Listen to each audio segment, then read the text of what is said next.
everyone. Thanks for watching. This is Beverley, and I am very excited to be joined today by Robyn. Thank you. And we are here in Meeker, and this is the third day of the Equine-Humanisitcs clinic. So, Robyn, really nice to have you. Thank you. So happy to be here. Yes. And Robyn, you audited the last clinic that we did here in Meeker. So you've got a unique perspective, both as an auditor and then as a participant with your horse.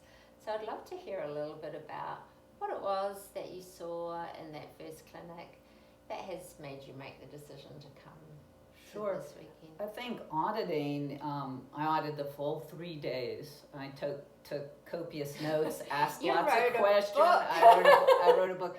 I think that was very helpful because it laid a foundation. Mm-hmm. Knowing Marie's concepts for what she's trying to teach, mm-hmm.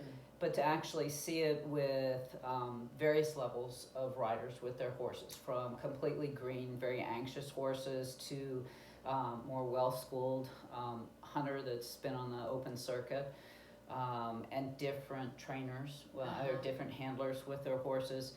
But I think seeing it from start to finish and not being in the middle of it and worrying about what you're doing, listening to Marie, understanding, working through issues with your horse, it was good to audit.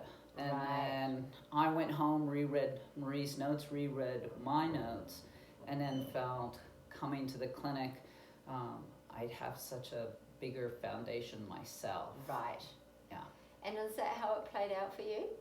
It did. I mean, obviously there are curveballs that are thrown because your horse doesn't always behave like they should be behaving. Surprise, surprise. So, yeah, a little more nervous than what we thought. And Maria's got such great insight in the horse and what makes the horse tick. Mm-hmm. And also been there, done that attitude of an equestrian coming up from the youth through training and being a professional and international circuit. She knows the answers, and she can explain and picks up super well on your best way of learning. Good. And picking out little things in your horse and being able to demonstrate it on your horse to you, and then to allow you to do it. Mm-hmm. And the progression from day 1 to day 3 was immense. I didn't expect to make that much progress. Right. I've only had the mare for 5 years, and she's a 20-year-old. Yeah. And just basically been a trail horse. So great to have some exercises to go home and work with, and hopefully the next clinic is next weekend. Wouldn't that be nice? That would be great. But no, I learned a lot, and I think everybody around me learned a lot. Mm-hmm. And then just being able to continue to audit.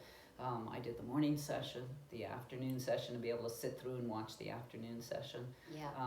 And then everybody was so good about taping each other to go home and watch the tape at night, and be able to go through it and pick things apart and see the good parts and see the parts that need to be worked on, and the progress from tapes on day 1 to tapes on day 3. Yeah, it is so good to be able to see yourself. I think because we can be really unconscious in our habits, and sometimes I think you look at yourself and go, I didn't know I did. As long as you watch them a couple times, because the first time through you're terribly critical, and you're terribly sad about what you see, and then the second time through, you catch things that Marie said that you didn't hear, or maybe you heard a little bit, but because you were doing something with your horse, it didn't really click. But then to be able to, watch it multiple times and go through. And I came with another family member to the clinic, so we were both home watching the videos back on the TV. So helping each other was great. Yeah. And good commentary. Nice. Yeah. That's really good. And it's wonderful that you've had that experience. There have been considerable changes in your horse over these 3 days. Really, what I would consider wonderful changes in her. Talk me through what you've noticed. Well, first of all, she's a Tennessee walker, so her tendency is to walk through the chest with her neck up and her head up. My background is in formal dressage, so trying to make a dressage horse out of a 20-year-old doesn't really work very quickly.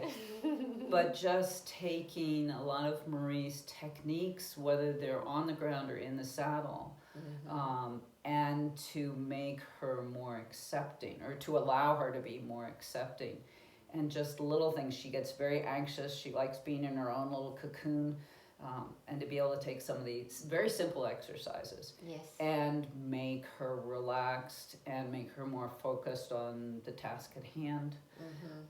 And then, as we moved up and progressed to doing, more difficult exercises, and then translated that to me being mounted on her, was a big difference. And learning that slow is far better than fast.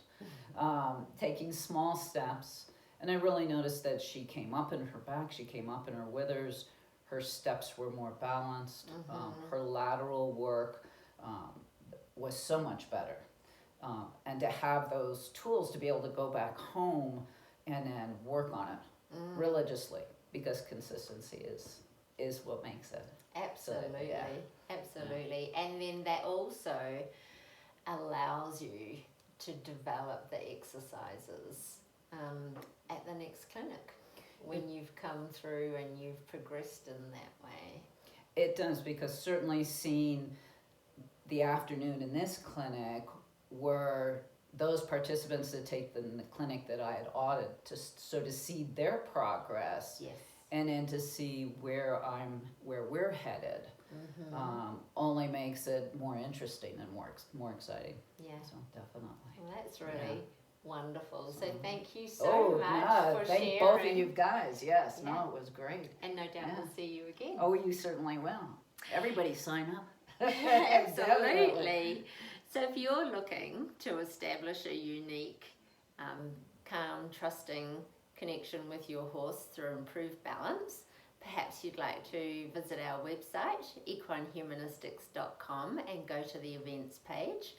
If there is no clinic near you and you would like to host a clinic with some of your riding friends, please get in touch once again through the website, and we look